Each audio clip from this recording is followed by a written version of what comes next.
So guys, now we'll be like starting implementing our projects. Okay, so first of all, I just want to, like, you can say, give familiar with our data set. Okay, so this is the data set like I will be using, you can say, in this our project.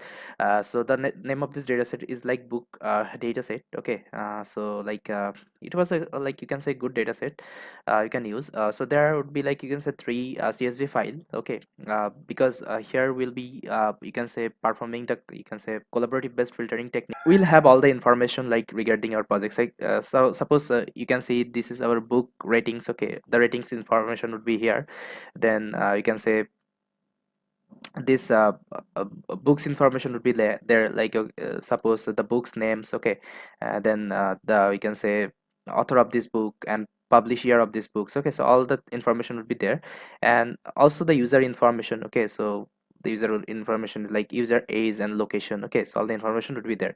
So first of all, like I'll be downloading that data set, then I'll be, you can say, showing you one by one. So let's download that. So guys, it is getting downloaded. Okay, so after it get finished. Okay, so I'll be come back. So guys, you can see it has been downloaded. So now let me open my folder, and let's copy that data set. Okay, let me cut the data set, and I will be, you can say, creating one project folder here. So let's name it book recommender system. Book recommender system. Then I'll be opening the folder and I will paste it over here, and then I will unzip that file,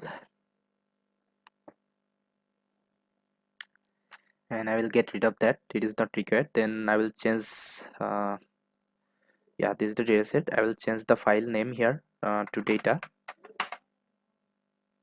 So guys, this is my data set. Okay, this is our data set I will be using. So now let's open our Jupyter notebook here, then I'll be showing you the data. So let me open my terminal.